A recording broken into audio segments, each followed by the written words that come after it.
जैसे कि हुँ, आप एक बार मुझे कन्फर्म कर सकते हैं कि जो मुझे मैं आपको बोल रहा हूँ, क्या वो आपको आवाज़ आ रही है उसकी या नहीं?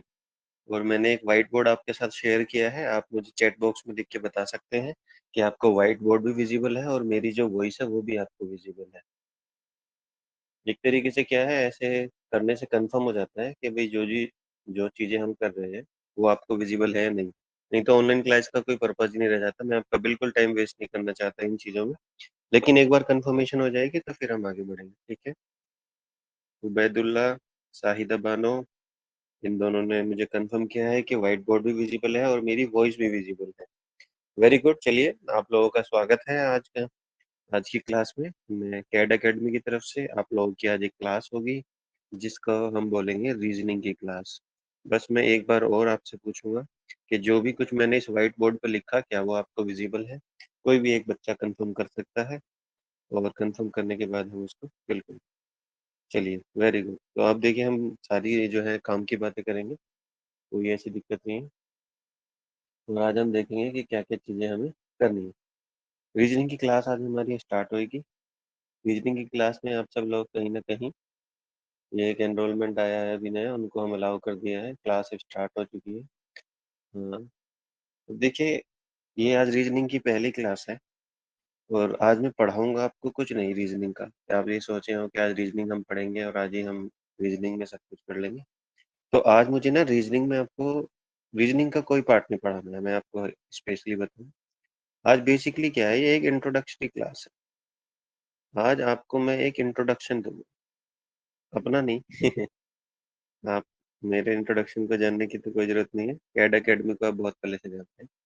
तो आज का जो क्लास होगा वो इंट्रोडक्टरी क्लास होगा, और ये क्लास इसलिए इम्पोर्टेंट है कि चाहे आप किसी भी एग्जाम्स की तैयारी कर रहे हो, चाहे आप रीजनिंग पढ़ रहे हो, मैथ पढ़ रहे हो, इंग्लिश पढ़ रहे हो, जीएस पढ़ रहे हो, या कोई भी अपना पर्टिकुलर सब्जेक्ट पढ़ रहे हो जिसमें आपको तैयारी करनी है, तो इन सब चीज़ों के बीच में मैं आपको बताऊंगा कि जो रीजनिंग की क्लास है वो किस तरीके से आपको हेल्पफुल है। तो आप सब लोग जानते ही हैं, आप मैं चाहूँगा आज थोड़ी-सी पहले बातचीत कर लें। क्लास आज पढ़ाने का कोई काम नहीं होगा। तो मैं आपको इंट्रोडक्शन देने से पहले मैं चाहूँगा कि आप सब लोग मुझे बताएँ, एक-एक मैसेज मुझे दें और ये बताएँ कि भई आप किस एग्ज़ाम्स के लिए अभी भी प्रिपेयर कर रहे हैं। थोड़ा-सा मैं आपका एक माइंडसेट जानना चाहता हूँ। आप जितने भी लोग जुड़े हुए हैं, वो अपना एक-एक मैसेज लिखते हुए हैं। तो देखिए, आप मैसेज लिख के भेजेंगे तभी मेरा इंटरेक्शन आपसे हो पाए। अगर हम दोनों के बीच में, आपके और मेरे बीच में अगर कोई भी किसी तरीके का जो इंटरेक्शन है वो नहीं होगा, तो फिर ना पढ़ने में मज़ा आता है, ना पढ़ाने में मज़ा आता है। जब तक आप लोग मुझसे कनेक्ट नहीं होंगे, या मैं आप लोगों से कनेक्ट नहीं होऊँगा, या मैं मेरी जो लैंग्वेज है, वो बोलने का तरीका क्या है, वो जब तक आपको समझ में नहीं आएगा, तो कोई भी डिफ़िकल्ट चीज़ आपको समझानी ना बहुत मुश्किल हो जाएगी। तो जैसे मैं देख रहा हूँ, एनटीए, यूजीसी नेट और डीएसएसबी, यूजीसी नेट।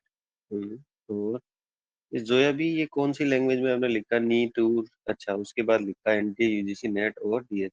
अच्छा अच्छा, ठीक है ठीक है। अभी दो ही लोगों ने बताया है, और सब लोग ऐसे ही टाइम पास करने आए हैं आई थिंक। उनको नहीं पता उन्हें किस चीज़ की प्रिपरेशन करनी है। आफ्ताब, सर मैं आपकी बातें पूरी तरह समझ पा रहा हूँ। वेरी गुड, आफ्ताब साहब भी, बहुत ही अच्छी बात है। अब आप लोग मुझे ये बताइए प्लीज, जैसा कि मैंने आपसे पूछा कि कहीं ना कहीं आप लोग जिस एग्जाम्स की प्रिपरेशन कर रहे हैं, वो थोड़ा सा मुझे आइडिया दीजिए, फिर मैं आगे अपनी बात बताऊंगा आपको, ठीक है? जब हम सब लोग एक दूसरे की बात सुनने के, एक दूसरे की वॉइस को समझने के, क्योंकि क्या होता है, हर आदमी ना अलग तरीके से बड़ा होता है, उसका बात करने का तरीका और उसके समझने का तरीका ना अलग होता है। अब जैसे मैं कोई बात कह रहा हूँ, आपको वो तरीका ही नहीं पता, और जैसे आपको उसकी प्रोनाउंसिएशन का मतलब ही समझ में नहीं आ रहा कि इसको ये बोला है या ये बोला है, तो फिर डिफिकल्ट चीजें समझानी थोड़ी मुश्किल हो जाती है। तो इसीलिए मैं थोड़ी देर आपसे बात कर रहा हूँ। बात करते करते आप लोगों को फिर मैं आगे की चीजें बताऊंगा। चलिए, मैं तो जानना चाह रहा था कि आप लोग मुझे बताएं किस चीज़ की तैयारी कर रहे हैं, लेकिन मुझे सब लोगों ने रिप्लाई नहीं किया। चलिए, हो सकता है अभी मेरी आवाज़ में उतना अच्छापन ना हो कि आप लोग मुझसे बात करना चाहें, इसीलिए आप चैट बॉक्स में रिप्लाई नहीं कर रहे हैं। कोई बात नहीं, मैं कोशिश करूंगा कि आप लोगों का और मेरा जो एक कनेक्शन है वो काफ़ी अच्छा बन जाए, है ना? काफ़ी अच्छा जब हमारा कनेक्शन बनेगा तो हम फिर बहुत अच्छे से पढ़ाई करेंगे। फिर हमें सुबह 8 बजने का इंतज़ार रहा करेगा कि भई अच्छे बच्चे आने वाले हैं, वो अच्छे बच्चे हैं, वो बात करते हैं और बात करते वक़्त वो पढ़ाने का काफ़ी प्रयास करते हैं। गुड, चलिए, अब मैं आपको एक बात बताता हूँ बेसिक, ठीक है? बेसिक बात बताता हूँ, वो पढ़ाई से रिलेटेड नहीं है, वो लाइफ़ से रिलेटेड है, ठीक? लाइफ़ से रिलेटेड क्यों है मैं बताता हूँ। देखिए, सबसे पहले तो आपको ये समझना पड़ेगा कि कोई भी कॉम्पिटिटिव जो एग्ज़ाम होता है ना, कोई भी कॉम्पिटिटिव जो एग्ज़ाम कॉम्पिटिटिव एग्ज़ाम्स की ख़ासियत क्या होती है कि उसमें ना जनरली 4 चीज़ें तो कॉमन हैं ही। उन 4 चीज़ों को तो वो लेता ही लेता है। जैसे सबसे पहले वो जनरल स्टडी लेता है। कोई भी कॉम्पिटिटिव एग्ज़ाम होगा, वो जनरल स्टडीज़ का पेपर ज़रूर होगा उसमें। जनरल स्टडी बोल देते हैं उसे। इसमें current affairs, history, polity, geography, ठीक है? कॉमन साइंस वग़ैरह, कंप्यूटर वग़ैरह सब। दूसरा जो पार्ट होता है, वो आपका इंग्लिश लैंग्वेज का भी है। कहीं-कहीं पर ये लैंग्वेज हिंदी भी होती है और कहीं-कहीं पर वर्नाकुलर लैंग्वेज। वर्नाकुलर का अगर आपको मतलब नहीं पता है, तो मैं बता देता हूँ। वर्नाकुलर का मतलब होता है क्षेत्रीय भाषा। वर्नाकुलर लैंग्वेज, जैसे आप तमिलनाडु में हैं, तो वहाँ तमिल और अगर केरला में हैं, तो वहाँ पे जो भाषा बोली जाती है, वर्नाकुलर भाषा है।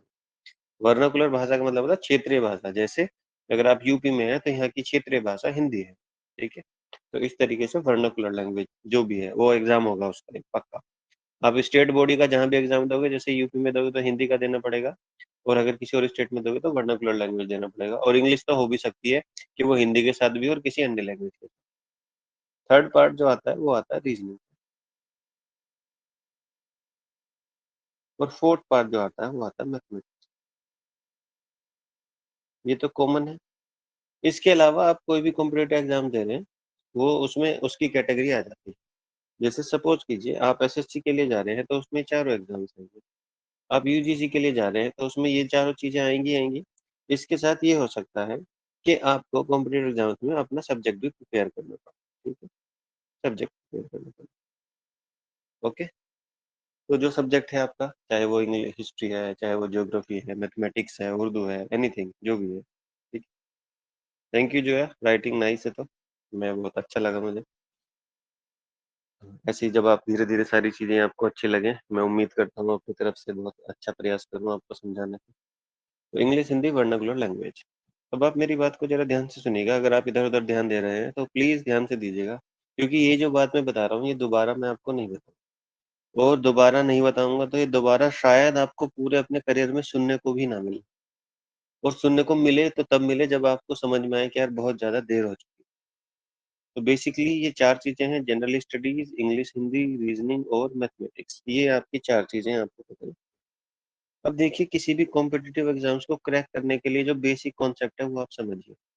देखिए दुनिया में पूरी भीड़ बढ़ी हुई है, सब जगह भीड़ है। यूपी में, बिहार में, गुजरात में, यहाँ सब लोग जब देखेंगे ना इंडिया में बहुत ज़्यादा भीड़ है, बहुत ज़्यादा बच्चे पास हो रहे हैं। आपके आस-पास ऐसे कॉलेजेस होंगे, स्कूल होंगे, इंस्टीट्यूशंस होंगे, जो कहीं न कहीं हर साल कहीं 12वीं करके बच्चे निकल रहे हैं इंटरमीडिएट करके या फिर वो ग्रेजुएट होकर निकल रहे हैं, पोस्ट ग्रेजुएट होकर निकल रहे हैं।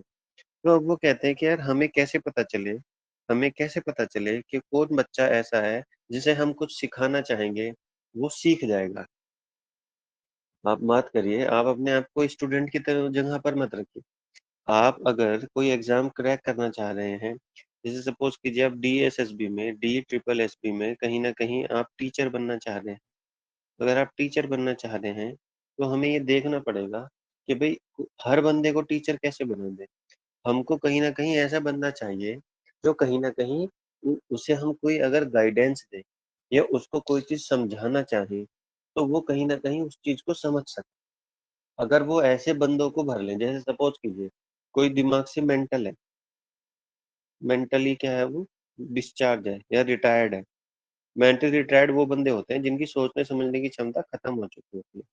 तो आप बताइए अगर एक मेंटल आदमी को हम टीचर बना देंगे जिसमें कोई दिमाग ही नहीं है, तो ना तो हम उसे कोई ऑर्डर दे पाएँगे, ना ही वो हमें कोई रिस्पॉन्ड कर पाएगा, ना ही वो आगे बच्चों को कहीं न कहीं कुछ डिलीवर कर पाएगा।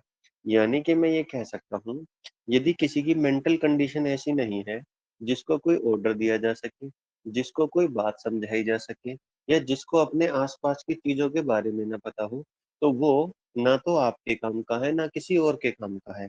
इसीलिए उसको क्या कहते हैं मेंटल या क्या कहते हैं मैड, पागल, ठीक है? अब ये मैंने इतना एक्सट्रीम एग्ज़ाम्पल आपको इसलिए दिया, क्योंकि अगर मैं कह रहा हूँ कोई मेंटल है, उसको तो समझ है ही नहीं, इसीलिए उसको ना कोई ऑर्डर दिया जा सकता, ना कोई उससे काम लिया जा सकता, ना ही वो कोई चीज़ आगे डिलीवर कर सकता, ना ही वो किसी सिस्टम में कहीं न कहीं अपने आप को एडजस्ट कर सकता। तो मैं बिल्कुल सेम बात कह रहा हूँ, आप जितने भी बच्चे पढ़ रहे हैं, यदि उनके अंदर सोचने-समझने की क्षमता नहीं है, उन्हें ये नहीं पता है कि उनके आस-पास क्या हो रहा है, यदि उन्हें ये नहीं पता है कि किसी ऑर्डर को कैसे समझना है, या उन्हें ये नहीं पता है कि जो उन्हें बताया गया है, आगे कैसे डिलीवर करना है, तो यू आर ऑलमोस्ट सेम या you are almost like a mental. आप किसी काम के नहीं हैं।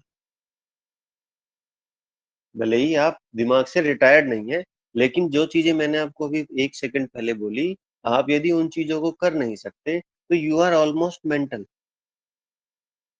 अच्छा, अब कैसे? अब देखिए, कॉम्पिटिटिव एग्ज़ामिनेशन वाला कहता है कि जनरल स्टडीज़ आपको पता होनी चाहिए। जनरल स्टडीज़ में आप मुझे बताइए क्या-क्या आता है? आप देखेंगे हिस्ट्री, ठीक है? आप देखेंगे ज्योग्राफी, ठीक है? आप देखेंगे पॉलिटी, आप देखेंगे फिज़िक्स, आप देखेंगे केमिस्ट्री, आप देखेंगे इकोनॉमिक्स, आप देखेंगे कंप्यूटर और आप देखेंगे करंट अफेयर्स। अब ये क्या है? क्यों जानना चाहता है? कोई भी चीज़ जो आपको हायर करना चाहता है, वो क्या जानना चाहता है? हिस्ट्री। आप भारत में रह रहे हो, आपको यही नहीं पता हमारे देश का निर्माण कैसे हुआ है। आपको यही नहीं पता जिस समाज में आप रह रहे हो, वो समाज कैसे बना है। यानी कि आपको हिस्ट्री के बारे में कोई जानकारी नहीं अपने कंट्री की। जिस देश में आप रह रहे हो, आपको यही नहीं पता वो कैसे आया है यहाँ तक। तो जब आपको यही नहीं पता आप किन स्ट्रगल से निकल के यहाँ तक आए हो, तो आपकी तो कोई समझ ही नहीं है अपने देश के बारे में। जब आपको अपने देश के बारे में समझनी है, तो डेफ़िनेटली आपको ये भी नहीं पता है कि आपको अपने देश को कैसे सँभाल के रखना है। जैसे आपने बहुत मेहनत करके अगर ₹5000 जोड़े हैं और वो खो जाए, तो आपको कितना दुःख होगा। ठीक है? या आपने कोई बहुत प्यारी चीज़ या कोई कोई प्यारा गिफ्ट आपको कहीं से मिला और वो आपका खो गया, तो आपको कितना दुःख होगा। तो सेम ऐसे ही आज आप जिस कंट्री में रह रहे हो, जहाँ आप पहुँचे हो, वो हिस्ट्री ही नहीं पता आपको, आपने वो खो दिया सामान, जो आप यहाँ तक सँजो कर लाए, वो आपने खो दिया। तो इस तरीके से आप अगर अपनी देश की हिस्ट्री के बारे में ही नहीं जानते, तो आप किसी और ऑर्गनाइज़ेशन के किस काम के? जब आपको यही नहीं पता जिस देश में आप रह रहे हो, तो आप किसी एक ऑर्गनाइज़ेशन में जाके क्या करोगे? क्योंकि आपके अंदर तो कोई रिस्पॉन्सिबिलिटी वाली बात ही नहीं है,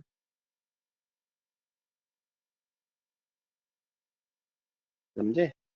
ऐसे ही ज्योग्राफी की बात करें, आप जिस देश में रह रहे हो उसकी क्या सीमाएँ हैं, उसमें क्या-क्या खनिज पदार्थ हैं, वो कहाँ-कहाँ रिच है, किस चीज़ में उसको क्या फ़ायदा है, कहाँ हमारे पठार हैं, कहाँ हमारे जितने भी मिनरल्स हैं वो निकलते हैं, कहाँ नदियाँ बहती हैं, कितनी अपनी ज्योग्राफी है, किस-किस कंट्री से हम लगते हैं, क्या हमारी कहीं न कहीं ये सारी चीज़ें जो आपकी पूर्वी घाट, पश्चिमी घाट, समुद्र तट, रेतीले स्थान, जहाँ सबसे ज़्यादा बारिश होती है, कहाँ सूखा पड़ता है, कहाँ खनिज पदार्थ निकलते हैं। आपको अपने देश के बारे में यही नहीं पता। पॉलिटी, आपका देश जो है या कोई भी देश जो है वो किस तरीके से चलता है, वहाँ पर क्या एडमिनिस्ट्रेटिव चीज़ें होती हैं, वहाँ पर किस तरीके से लोगों को गाइड किया जाता है, किस तरीके से उनको गवर्न किया जाता है, आपको यही नहीं पता। बेसिक फिज़िक्स के बारे में नहीं आपको पता। बेसिक फिज़िक्स क्यों पता होनी चाहिए? कोई कहने लगे, "अरे! 2 पहियों पे गाड़ी नहीं चल सकती है। अरे! नहीं चल सकती है, हेलीकॉप्टर हवा में नहीं उड़ सकता है।" तो आपको जब कोई भी चीज़ पता होगी कि हाँ, ये संभव है, तभी तो कोई आपका बेवकूफ़ नहीं बना पाएगा। आप केमिस्ट्री में देखें आपको बहुत सारे जादूगर आते हैं, नींबू काटते हैं चाकू से वो लाल हो जाता है, आपने बहुत सारी बार देखा होगा, है? तो आप खुद बताइए जब आपको केमिस्ट्री पता होगी कि भई इस तरीके का केमिकल लगाने से यदि वो नींबू को काटा जाए चाकू पे लगा के तो चाकू से वो क्या हो जाता है रेड हो जाता है। तो आपको अगर पहले से पता होगा तो आप अंधविश्वासों में नहीं पड़ेंगे, आपका दिमाग बिल्कुल कहीं न कहीं प्रॉपर काम करेगा। इकोनॉमिक्स आपके देश की इकोनॉमी कैसे चलती है, पैसा कैसे बनाया जाता है, बैंकिंग सिस्टम कैसे काम करता है, फाइनेंशियल कंडीशन कैसे चलती है, हमारे देश का बजट कैसे बनता है, जब आपकी कल को नौकरी लगेगी तो आपकी इनकम होगी, इनकम पे टैक्स कैसे जाता है, ये सब चीजें आपको नहीं पता होंगी। हमारा देश विकसित देश क्यों नहीं है, हम विकासशील देश क्यों है। आपको जब इन सारे क्वेश्चंस के आंसर नहीं होंगे तो आप अपने आप को बहुत अच्छे से डेवलप नहीं। कंप्यूटर इसमें बताने की कोई जरूरत नहीं है, आप सबको पता है कंप्यूटर क्या होता है, लेकिन आपको किसी को भी कंप्यूटर पे काम करना अभी भी नहीं आता है। आप ज्यादा से ज्यादा उसमें यूट्यूब वीडियो चला लेते हो और बहुत ज्यादा करते हो तो वीएलसी पे पिक्चर देख लेते हो। इससे ज्यादा आपको कंप्यूटर का कोई यूज नहीं आता है, मेरा मानना है ऐसा। हो सकता है आता हो, लेकिन कंप्यूटर को समझना जब आप समझ जाओगे और ये क्या क्या काम कर सकता है और आपकी ये क्या क्या हेल्प कर सकता है, तब आप देखना, आप फेसबुक और उससे आगे चलोगे ना, तो आपको पता लगेगा कि अगर आप इंफॉर्मेशन टेक्नोलॉजी या आईटी में अगर आप एडवांस नहीं है तो आगे आपका फ्यूचर बहुत पीछे रहेगा, क्योंकि आजकल तो जो बच्चे भी पैदा होते हैं ना वो दूसरे साल से पहले साल से मोबाइल चलाने लगते हैं। करंट अफेयर्स, आपको अपने आसपास जो चीजें हो रही है उनके बारे में जानकारी है, यानी कि आप एक उस तरीके से जीवन नहीं जीते कि जंगलों में रह रहे हैं, अब आपको पता ही नहीं है कंदमूल खाने हैं और गुफाओं में रहना है। आप उस तरीके के व्यक्ति नहीं हो, आप कहीं ना कहीं क्या करते हो, अपने आसपास होने वाली घटनाओं को ध्यान। तो अब आप खुद सोचिए, जब आप इतनी सारी चीजों की जानकारी अपने पास रखेंगे और रखनी पड़ेगी, अगर आप सोच रहे हैं ये सब चीजें एग्जाम निकालने के लिए काम आती हैं, बिल्कुल अच्छी बात है, एग्जाम निकालने के लिए काम आती हैं।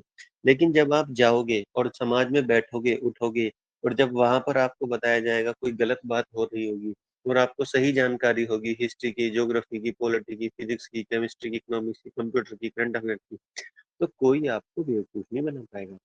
वो आपको हमेशा सही बात, आप हमेशा सही बात करोगे, और जब आदमी सही बात करता है तो सामने वाला कभी भी आपके सामने गलत बात करने की कोशिश नहीं करेगा, क्योंकि उसे पता है इसके सामने मैं बोलूंगा तो ये सही बात बोलेगा, क्योंकि इसे सही जानकारी है। इसीलिए ऐसे लोगों को ही, जिनको सही जानकारी होती है, ऐसे लोगों को ही गवर्नमेंट डिपार्टमेंट चाहता है कि वो हमारे डिपार्टमेंट में आए और हमारे डिपार्टमेंट में काम करके हमें और तरक्की की ओर ले जाए। ये जनरल स्टडी की बात है। होपफुली आपको समझ में आया होगा। बताइए, जो मैंने बात कही क्या आपकी वो समझ में आई है कि ये सब हमें क्यों पढ़ना होता है? अगर आपकी ये बात समझ में आई है तो मैं चाहता हूँ कि आप मुझे प्लीज ये अपने मैसेज बॉक्स या चैट बॉक्स में जाके प्लीज बताएं, क्योंकि जभी तो मैं समझूंगा कि हाँ, मैं जो बात कर रहा हूँ वो आपकी समझ में आ रही है। मुझे ऐसा नहीं लगेगा कि मैं बस एक कैमरे के सामने बैठ के आपको पढ़ाए जा रहा हूँ, है ना? तो सब लोग रिप्लाई नहीं कर रहे, ये बात मुझे समझ में नहीं है। हाँ, जोया बी ने कहा है स्टैटिक जीके वाई। उबैदुल्ला कह रहे हैं समझ में आई है। शाहिदा बानो, जी मुझे भी समझ आ रहा है सर। आफ्ताब साबरी, सिर्फ 3 लोगों को समझ में आया है। ओके, चलो और प्रयास करते हैं, जो बाकी के 2 लोग बचे हुए हैं उनसे भी मैं प्रयास करता हूँ कि उनको भी समझ में आए। ठीक है, उबैदुल्ला है, शाहिद है, जोया भी है, मोहम्मद आफ्ताब है। ठीक है, तो इस तरीके से आप देखेंगे तो कहीं ना कहीं आप समझ पाए। सेकंड क्लास की तरफ चलते हैं। सॉरी।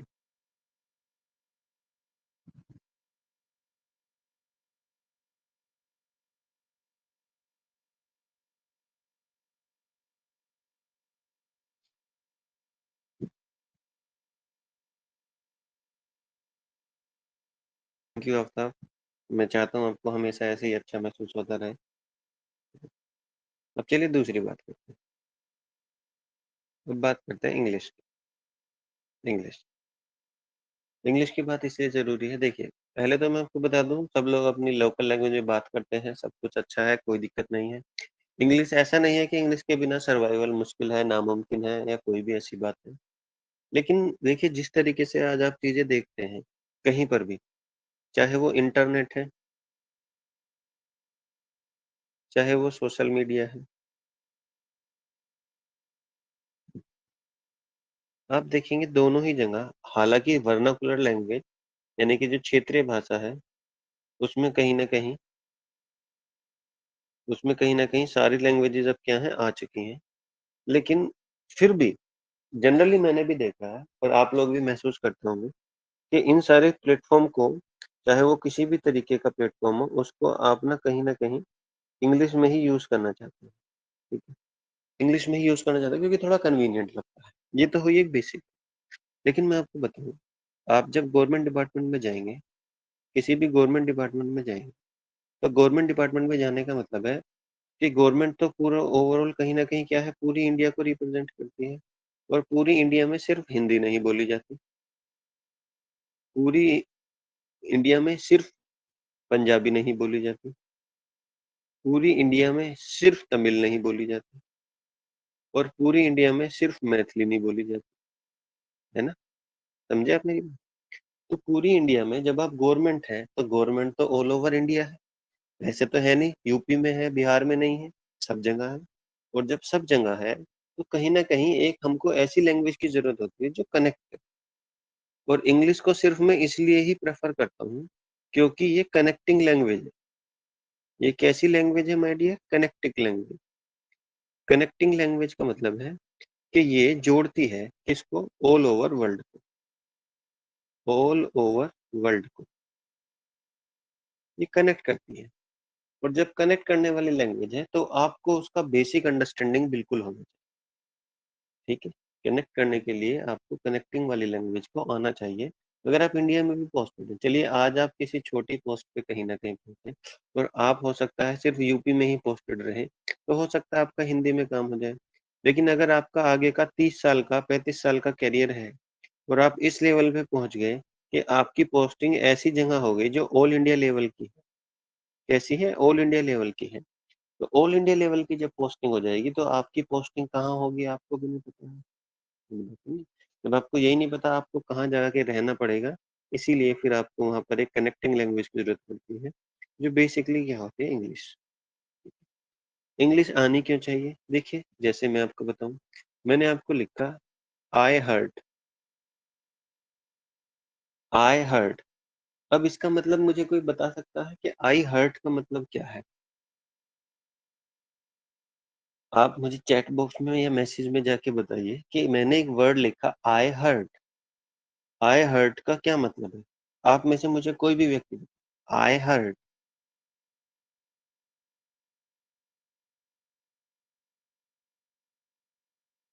नहीं, चलिए मैं आपको थोड़ा सा और देता हूँ।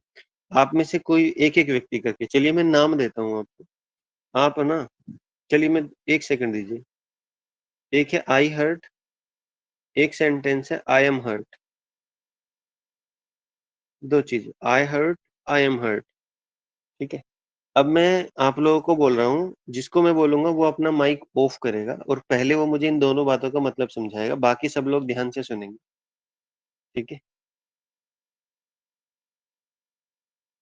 चलिए, आई हर्ट, आई एम हर्ट। अब ये मिस्टर मिस्टर मोहम्मद आफ्ताब जो हैं ये बताएंगे सबसे पहले कि इनको इन दोनों बातों से क्या मतलब समझ में आता है। अपना माइक ऑफ कीजिए और मुझे बताइए।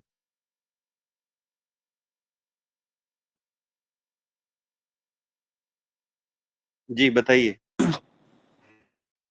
जो हर्ट जो है ना, ये लफ्ज का मानी नहीं पता है सर। हर्ट। हर्ट का मतलब होता है किसी को नुकसान पहुंचाना।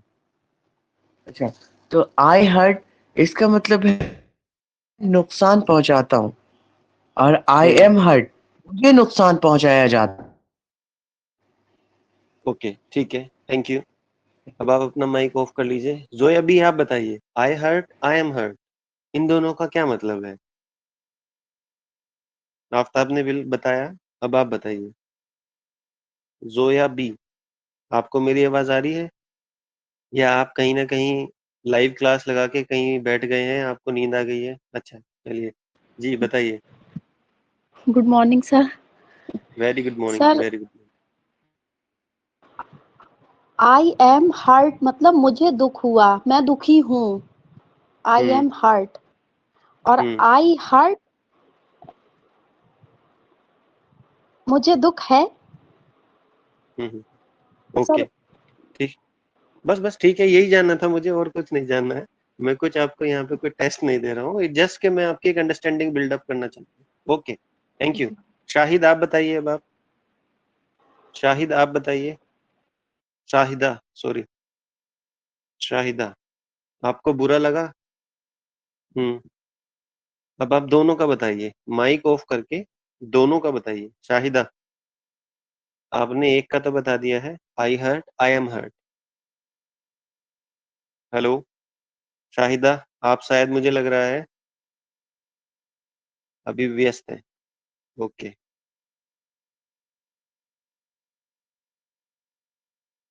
चलिए, शायद वो मेरी आवाज नहीं सुन पा रहे हैं। अच्छा, माइक ऑन नहीं हो रहा। ऐसे तो नहीं हो ना, अभी बाकी दो बच्चों ने किया है। बाकी दो बच्चों ने किया है।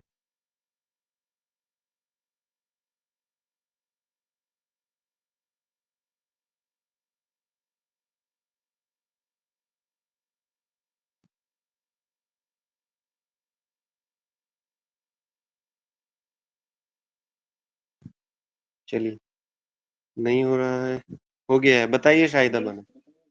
जी सर बताइए, आई दोनों का क्या हर्ट मतलब है। मतलब, सर आई हम्म। हर्ट का मतलब कि मुझे मुझे दुख हुआ, और आई एम हर्ट कि मैं दुखी हूँ। मैं दुखी हूँ। Okay, good. चलिए, आप सब लोगों ने काफी अच्छा मुझे रिप्लाई किया, काफी अच्छा लगा मुझे। ये मयंक, आप बताइए। मयंक, आपको क्या समझ में आता है ये जो दो सेंटेंस मैंने लिखे हुए हैं, I hurt and I am hurt, ये जो दो सेंटेंस आपने लिखे हैं, आप अपना माइक ऑफ कर सकते हैं, ऑन कर सकते हैं, और मुझे बता सकते हैं कि आपको इन दोनों वर्ड्स का, या ये जो दो दो सेंटेंस मैंने लिखे हैं, इसमें आपको क्या समझ में आ रहा है। आपको क्या लगता है इनका हिंदी में क्या मीनिंग होगा। आप अपना माइक ऑन कर सकते हैं और मुझे बता सकते हैं कि ये आई हर्ट और आई एम हर्ट का क्या मीनिंग है आपके लिए।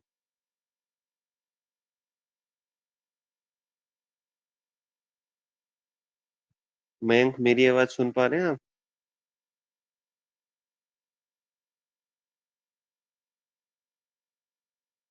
चलिए, मुझे लग रहा है सुन नहीं पा रहे हैं। ओके, तो अब आप देखेंगे, जैसे कि मैं आपको कह रहा था कि दो सेंटेंस मैंने लिखे, I hurt and I am hurt. देखिए, इन दोनों सेंटेंस को अब मैं थोड़ा सा आपके लिए अंडरस्टैंडिंग के लिए और अच्छा कर देता हूँ, आपको मीनिंग क्लियर हो जाएगा एकदम। जैसे आई हर्ट हिम, अब जैसे ही मैंने लिखा तो आपको और क्लियर मीनिंग आ जाए। ठीक है, पहले भी इसका मतलब वही था, हिम लिख देने से कुछ खास मतलब नहीं पड़ा, लेकिन आपको समझ में आ जाएगा इस लगने से। आई हर्ट हिम का मतलब है कि कुछ ऐसा हुआ है जिसमें मैंने किसी व्यक्ति को दुख पहुंचाया है। मैंने किसी व्यक्ति को दुख पहुंचाया है। I hurt. चलिए, अगर आपको लग रहा है सर ये चिटिंग है, आपको जैसा हमारे साथ लिखा था वैसे ही सेंटेंस लिखो। तो जैसे आई हर्ट, इसका मतलब है कि मेरी वजह से किसी को दुख पहुंचा है। आई हर्ट, मुझे दुख नहीं पहुंचा है, मेरी वजह से किसी और को दुख पहुंचा है। जैसे ही मैं इसमें हिम लगाऊंगा, आपको तुरंत समझ में आ जाएगा, आई हर्ट हिम, यानी कि मैंने उसको दुख पहुंचाया है। ठीक है, किसी को हिम से दिक्कत है तो वो हर भी लिख सकता है, मैंने उसे दुख पहुंचाया है। मैं आपके इमोशन से नहीं खेलना चाहता, तो कोई हर भी लिख सकता है, हिम भी लिख सकता है, जैसा जिसको चाहिए। ठीक है, तो आई हर्ट का मतलब है कि मैंने किसी को दुख पहुंचाया है। आई हर्ट हिम, मैंने किसी को दुख पहुंचाया। ऐसे ही नीचे वाले सेंटेंस का मतलब है आई एम हर्ट। इस वाले सेंटेंस का मतलब है मैंने दुख किसी को नहीं पहुंचाया, मुझे किसी ने दुखी किया है, या मुझे किसी ने दुख पहुंचाया है। तो I am hurt by him, I am hurt by him, यानी कि मुझे उसके द्वारा दुख पहुंचाया है। तो बेसिक ग्रामर में बताऊं तो ये एक्टिव सेंटेंस है और ये पैसिव सेंटेंस है। ठीक है, जिसको ग्रामर का ज्ञान है, मुझे उसमें कोई दिक्कत नहीं है। बहुत सारे लोगों ने अच्छा सही आंसर दिया है, लेकिन मेरा जो कॉन्सेप्ट था यहाँ पर आपको बताने का, मेरा जो पूरा पर्पज है ये दो सेंटेंस लेने का, वो ये है कि इंग्लिश हमें इसलिए आनी चाहिए कि ताकि कल को हमें कोई ऑर्डर आए तो जो उसमें बात लिखी हुई है वो हमें प्रॉपर समझ में आनी चाहिए।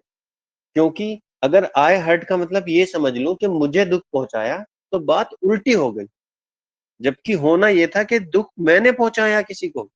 ऐसे ही कल को आपको आ गया, उस कोई एक पेपर आया जिसमें ऑर्डर लिखा हुआ, पुलिस डिपार्टमेंट में चले गए, वहां पे लिखा हुआ आई वॉज मर्डर्ड। अच्छा, मैंने किसी का मर्डर कर दिया, आई वॉज मर्डर्ड, तो मेरा मर्डर कर दिया गया। अरे, और आपने क्या समझ लिया उसे कि मैंने मर्डर किया। तो कहीं ना कहीं जो विक्टिम है वही क्या बन जाएगा, फिर प्रोसिक्यूट होने के काबिल बन जाएगा। तो कोई भी सेंटेंस अगर उसका मतलब गलत निकल जाए, बिकॉज आपको उस लैंग्वेज की जानकारी नहीं है, तो आप समझिए ब्लंडर हो। तो यहाँ पर आई हर्ट, जो लोग अगर इंग्लिश की अंडरस्टैंडिंग आपके डेवलप नहीं है, तो आप उसका हो सकता है गलत मीनिंग निकाल लें। आई हर्ट यानी कि यार मैंने दुख पहुंचाया, उसको। मीनिंग तो है ये कि मैंने उसको दुख पहुंचाया, आपने अंडरस्टैंड निकाल ली यार उसने मुझे दुख पहुंचाया, मैं बदला लूंगा उससे। ठीक है, तो उल्टा हो गया ना। एक तरफ तो क्या आई हर्ट का मतलब है कि मैंने दुख पहुंचाया, आपको उससे माफी मांगनी चाहिए। आपने इसका मतलब क्या समझ लिया, आई हर्ट यानी कि उसने मुझे दुख पहुंचाया, मैं उससे बदला नहीं लेने का हूँ। ठीक है, मैं उससे बदला लूंगा, तो दोनों मतलब क्या हो जाता है, उल्टे। मैं एक बार और फिर प्रयास करता हूँ, मुझे लग रहा है बात आप समझ नहीं पा रहे। आई हर्ट का बेसिक मतलब है कि मैंने दुख पहुंचाया, मैंने दुख पहुंचाया तो मुझे उससे माफी मांगनी चाहिए। ओके, लेकिन मुझे इसका मतलब क्लियर नहीं था क्योंकि मेरी भाषा पे उतनी पकड़ नहीं थी। मैंने इसका मतलब समझ लिया कि मुझे दुख पहुंचाया, उसे मुझसे माफी मांगनी चाहिए, है ना, तो उल्टा हो गया। और उससे क्या होगा, जब मीनिंग गलत समझ में आएगा तो फिर कहीं ना कहीं ब्लंडर होगा, और जब ब्लंडर होगा माय डियर, तो फिर आपके वो कंट्रोल के बाहर जाएगा। वो कंट्रोल के बाहर जाएगा तो फिर ऐसी सिचुएशन क्रिएट होगी जो आपको डिप्रेशन की तरफ लेके जाएगी। आई एम हर्ट आपने समझ लिया कि मैंने उसे दुख पहुंचाया, मैं माफी मांग लेता हूँ।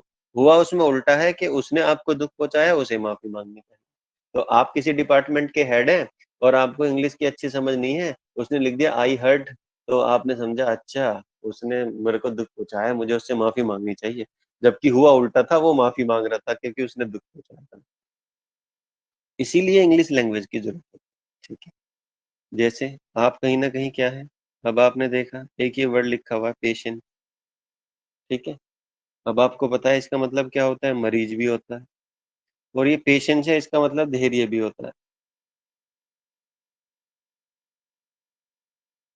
ठीक है, दोनों एक जैसे ही बोलते हैं, पेशेंट भी और पेशेंस भी बोलते एक जैसे, स्पेलिंग अलग होती है। मरीज भी होता है, धैर्य भी होता है। ऐसे ही एक वर्ड होता है, जैसे ये आपने देखा होगा एक्सेप्ट, एक्सेप्ट और एक्सपेक्ट, ये तीनों वर्ड एक जैसे बोलते हैं। अब सिचुएशनल ये वर्ड कहीं ना कहीं क्या है, तो आपको इनका पता ही नहीं है मीनिंग अलग अलग क्या क्या है इनके, तो हो सकता है आप किसी चीज को किसी चीज से बचना हो यानी कि एक्सेप्ट करना हो, आपने उसे एक्सेप्ट कर लिया, है ना। किसी से उम्मीद करनी हो, आपने उसे स्वीकार कर लिया। एक्सपेक्ट का मतलब उम्मीद करना, एक्सेप्ट का मतलब अलावा, किसी चीज के अलावा। ठीक है, और एक्सेप्ट का मतलब स्वीकार करना। ठीक है, अब आपको वो उस चीज के अलावा सबको स्वीकार करना था, तो आपने एक्सेप्ट और एक्सेप्ट दोनों एक साथ कर लिए। तो ये क्या होता है, ये भाषा आपको आएगी तभी आप उस चीज को समझ पाओगे कि एक्चुअली आपसे कहा क्या जा रहा है। इसीलिए इंग्लिश लैंग्वेज का पेपर होता है ज्यादातर कॉम्पिटिटिव एग्जाम्स। ओके,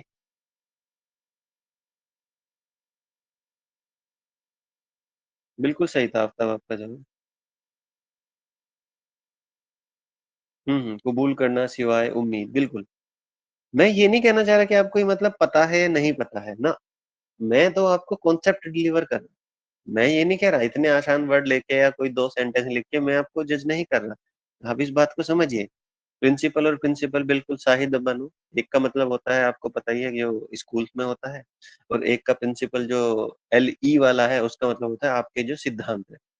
ठीक है, रूल्स जो है आपकी लाइफ के, जिसमें PLE ई लास्ट में आ रहा है, वो कहीं ना कहीं क्या होता है, वो सिद्धांत होते हैं। एक्सेप्ट अलाउ जो है अभी बिल्कुल, मैं आपके यहाँ बिल्कुल भी टेस्ट नहीं ले रहा हूँ इंग्लिश का, ना ही ये इंग्लिश की क्लास है। I am just sharing a concept. आप उस कॉन्सेप्ट को समझिए कि यदि आपको एक सब्जेक्ट की नॉलेज नहीं है तो आप बातों को गलत समझ सकते हैं।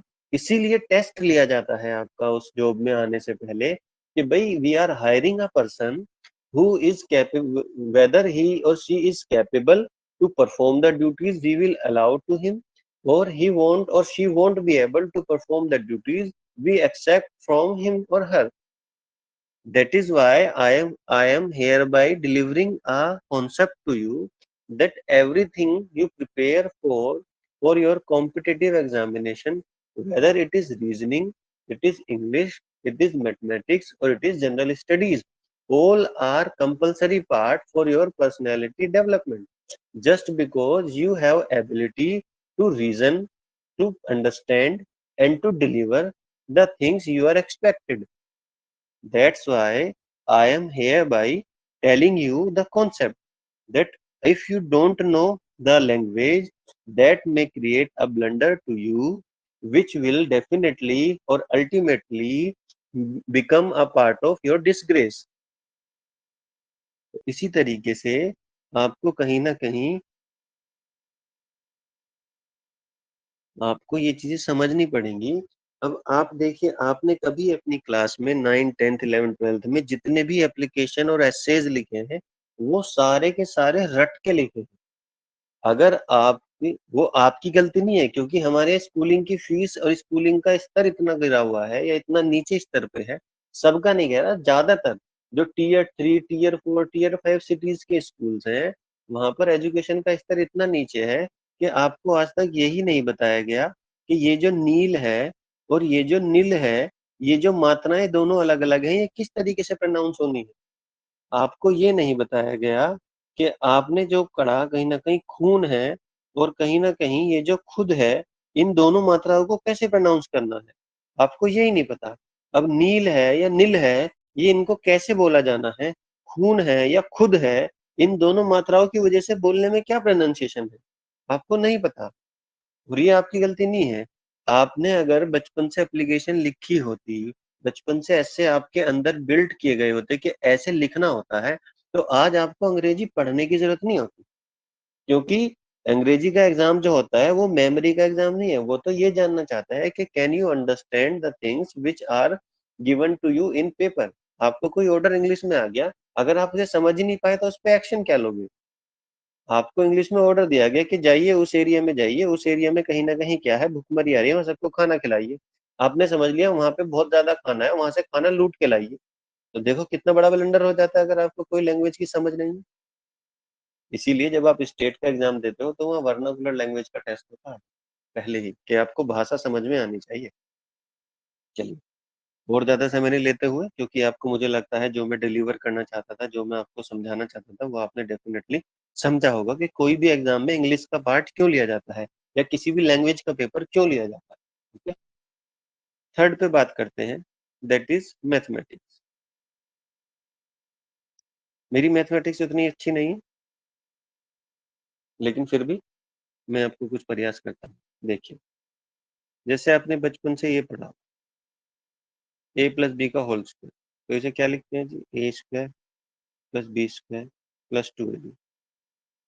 चलिए, ये फॉर्मूला तो आप सबको पता है या नहीं पता है, प्लीज बताइए। आप में से जिसको नहीं पता है तो फिर मैं कुछ दूसरा प्रॉब्लम लूंगा। क्या आप सबको ये फॉर्मूले के बारे में जानकारी है? साहिदा, जोया, आफताब, उबैदुल्ला, आप सब लोगों को जानकारी है? जी जी जी। हाँ जोया, मैं चाह रहा हूँ कि आप लोग सिर्फ कॉम्पिटेटिव एग्जाम्स की प्रिपरेशन ना करें। ना, मैं बिल्कुल नहीं चाह रहा, क्योंकि मुझे बिल्कुल उम्मीद है कि जीवन में अगर कॉम्पिटेटिव एग्जाम्स नहीं निकल रहा है तो उसके अलावा भी बहुत कुछ है जो आपको सीखना चाहिए। ठीक है, जब आप तैयारी कर रहे हैं, मैदान में है, तो आपको सब कुछ पूरा झोंक देना है, लेकिन वो अल्टीमेट चीज नहीं है। ठीक है, जी जी जी। नहीं आया, नहीं आया, समझ में नहीं आया? जिन्होंने नहीं लिखा है, उबैदुल्ला और जो है भी, आपको समझ में नहीं आया क्या? आपने नहीं लिखा है, आप इसे नहीं जानते क्या? चलिए, अगर नहीं जानते तो मैं आपको बताता हूँ। a+b² = a² + b² + 2ab होता है। ठीक है जी, इसी को कई जगह एग्जाम में ऐसे भी लिखा हुआ आपको मिलेगा कहीं भी, अगर आप मैथ की प्रिपरेशन कर रहे हैं, -2ab = a² + b², ऐसे भी लिखा हुआ मिलता है। ठीक है, इसी चीज को हम ऐसे भी लिख सकते हैं, अगर आपने कभी ध्यान नहीं दिया तो इसको ऐसे भी लिख सकते हैं, a+b² -a² - b² ऐसे भी एक ही जगह लिखा हुआ मिलेगा। ठीक है, तो मैं आपको ये कहना चाह रहा हूँ, मैथमेटिक्स का बेसिक काम क्या होता है। मैथमेटिक्स का बेसिक काम ये होता है माय डियर, कि वो आपके अंदर क्षमता विकसित करता है। कैसी क्षमता विकसित करता है? किसी भी एक सिचुएशन में एक चीज को एक से ज्यादा तरीके से सोचने की क्षमता आपकी विकसित करता है मैथमेटिक्स। किसी भी एक स्थिति में एक से ज्यादा तरीके से सोचने की जो डेवलपमेंट है, वो कौन करता है? मैथमेटिक्स।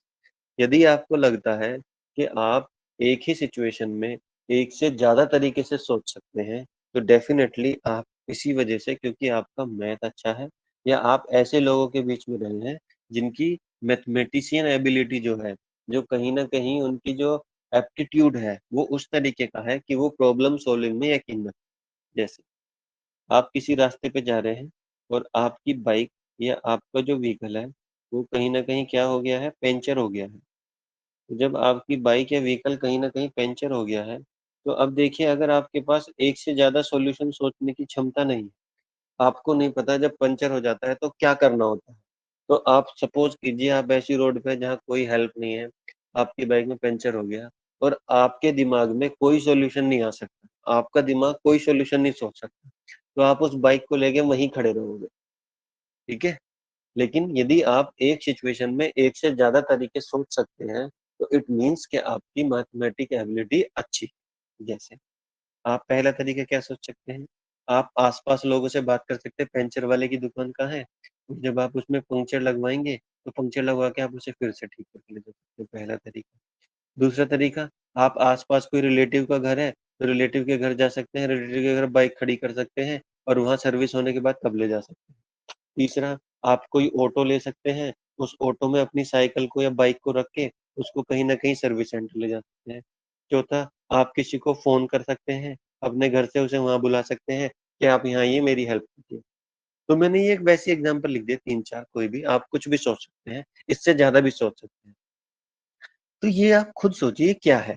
आपके पास प्रॉब्लम थी पंचर, उस पंचर को ठीक करने के आपके पास एक से ज़्यादा तरीके हैं और एक से ज़्यादा तरीके इसलिए आपको पता है क्योंकि आपने आस-पास सभी लोगों को ऐसा करते हुए देखा है कि भई जब पंचर हो जाता है तो क्या करना होता है। तो इसीलिए आपके अंदर ये डेवलप है। लेकिन आप खुद बताइए, कल को आप कहीं सर्विस में जाओगे, वहाँ पर जो समस्या आएँगी, वो तो आपके आस-पड़ोस में आपने कहीं देखी नहीं है। या आपकी कहीं सर्विस लगेगी, आपको वहाँ कोई टास्क दिया जाएगा, आपने वैसी प्रॉब्लम तो पहले कभी सॉल्व नहीं की है। लेकिन क्योंकि आप सर्विस में अब आपको सॉल्व करनी है, तो वो आप तभी सॉल्व कर पाएँगे, जब आपका दिमाग इस तरीके से चलता होगा कि आप एक प्रॉब्लम के एक से ज़्यादा सॉल्यूशन ढूँढ सकते हो या एक ही प्रॉब्लम को आप कहीं न कहीं सॉल्व करने की क्षमता रखते हो, तो ही आप कहीं न कहीं क्या कर पाओगे, उन प्रॉब्लम्स को सॉल्व कर पाओगे। अगर आपके अंदर क्षमता ही नहीं है सोचने की, इसी स्थिति में आप एक से ज़्यादा तरीके से सोच ही नहीं सकते, आप प्रॉब्लम को सॉल्व करने की आपके अंदर कैपेसिटी ही नहीं है, तो माय डियर आप कभी भी लाइफ में आने वाली प्रॉब्लम्स को भी सॉल्व नहीं कर ये बात मैं आपको बताऊँ, ठीक है? कोई भी प्रॉब्लम्स है आप उसे सॉल्व करना चाहते हैं, यही मैथमेटिक्स की खासियत है, नहीं तो कुछ नहीं होता। आप खुद बताइए, वो कहते हैं टैन थीटा को क्या लिख सकते हैं? भाई साइन थीटा बटे कोस थीटा लिख सकते हैं। तो एक ही चीज़ को दूसरे तरीके से लिखा नहीं, यानी कि आप कहेंगे इसको यही कहते हैं। आप कहते हैं जी कोट थीटा को क्या लिखेंगे जी? आप कहो जी cos theta upon sine theta, है ना? ये लिखोगे, तो इसको ये लिख दिया, तो एक ही चीज़ को दूसरे तरीके से तो लिखा, या नहीं? बात समझे नहीं? आपसे बोल दिया जी ये है जी, ये एक्स है, ये वाई है, ये क्या है जी under root x square plus Y square है जी, ठीक है? तो आप कहोगे जी कोस थीटा है, तो जी आप कहोगे वाई बटे under root x square plus Y square, ये भी कोट थीटा है जी। है ना? तो एक ही प्रॉब्लम को अलग-अलग तरीके से जब आप देखना, सीखना, समझना शुरू करोगे, तभी आपको कहीं न कहीं प्रॉब्लम सॉल्विंग की हेल्प आएगी। आप देखिए मैथ्स में क्या होती हैं प्रॉब्लम्स, आपको उनके क्या निकालने होते हैं सॉल्यूशंस। तो इसका मतलब ही ये है कि आप जब मैथ्स पढ़ते हैं, तो आपके अंदर प्रॉब्लम सॉल्विंग डेवलप होती है और जो मैथ का पर्पज़ है, सिमिलर पर्पज़ होता है आपका रीज़निंग का। जो पर्पज़ मैथ का होता है, वही सिमिलर पर्पज़ होता है रीज़निंग का। ओके? जो मैथ का पर्पज़ है, वही पर्पज़ होता है रीज़निंग। चलिए, तो माय डियर ये आज की क्लास थी जो मैंने आपकी अपनी कंप्लीट की है। आपको हल्का-सा मैंने एक आइडिया देने की कोशिश की है कि कोई भी कॉम्पिटिटिव एग्ज़ाम्स किस तरीके से होता है और कोई भी कॉम्पिटिटिव एग्ज़ाम्स की प्रिपरेशन हमें किस तरीके से करनी चाहिए और वो क्यों करनी चाहिए, ये आपको पता होना चाहिए। आपकी जो ऐज है, जिस ऐज में आप हैं, आपको इन सारी चीज़ों को पढ़ना चाहिए। पढ़ के उस पे कहीं न कहीं प्रयास करना चाहिए, अच्छी अंडरस्टैंडिंग बिल्ड करनी चाहिए, क्योंकि वो आपके भी काम आती है और फिर आगे आने वाली जनरेशन के भी काम आती है। प्रॉब्लम्स हमेशा से सेम हैं, सॉल्यूशन उनके आपको लगता है कि पता नहीं कितने मुश्किल हैं। आप अच्छे से पढ़ेंगे, अच्छे सही जगह डिसीज़न लेंगे, अपने घर में, परिवार में एक-दूसरे का सम्मान करेंगे और कभी फालतू किसी डिस्ट्रैक्शन में नहीं पड़ेंगे, तो डेफ़िनिटली आप अपनी लाइफ़ में ज़रूर अच्छा करें। हाँ, अगर आप शोशाबाजी में ज़्यादा रहेंगे, मैं उस चीज़ की प्रिपरेशन कर रहा हूँ, उस चीज़ की प्रिपरेशन कर रहा हूँ, आप कहते बहुत कुछ है, लेकिन जो भी कुछ कह रहे हैं उसके लिए आप जो एक्शन लेना चाहिए वो एक्शन नहीं लेते हैं, तो फिर डेफिनेटली आपको कुछ हासिल नहीं। तो रीजनिंग की क्लास हम कल से स्टार्ट करेंगे धीरे धीरे, और छोटे छोटे टॉपिक से हम आगे बढ़ेंगे, और फिर हम अच्छे डिफिकल्ट टॉपिक तक जाएंगे जो आपके एग्जाम्स में आएंगे। ठीक है, जो भी आपके एग्जाम्स है, यूजीसी नेट, डीएसएसबी, या जो भी आप एग्जाम प्रिपेयर कर रहे हैं, रीजनिंग का ये मतलब बिल्कुल नहीं है, मैथमेटिक्स का ये मतलब बिल्कुल नहीं है कि इस एग्जाम्स के लिए स्पेसिफिक पढ़ा जाएगा। ये तो कॉन्सेप्ट होते हैं, आपको आने चाहिए, वो कॉन्सेप्ट मैं आपको दूंगा, और उन कॉन्सेप्ट पे आप जितनी ज्यादा प्रैक्टिस करेंगे उतना ज्यादा आपका डेवलपमेंट होगा। तो आपको अगर कुछ कहना है तो बताइए, मैं मैसेज में आपको रिप्लाई कर देता हूँ चैट बॉक्स में। यदि आपको कुछ पूछना है, कोई डाउट है, तो भी बता सकते हैं। अदरवाइज मैं क्लास को यहीं पर एंड कर रहा हूँ कल तक के लिए। आपको कोई मैसेज हो तो आप मुझे चैट बॉक्स में लिख सकते हैं। क्लास में कुछ और आपको खराब लगा हो वो लिख सकते हैं, कुछ अच्छा लगा हो वो लिख सकते हैं, जो आपको सही लगे, क्योंकि जब तक आप कुछ बताएंगे नहीं तब तक इम्प्रूवमेंट की संभावना काफी कम है। जब आप बताएंगे तभी इम्प्रूवमेंट होगी।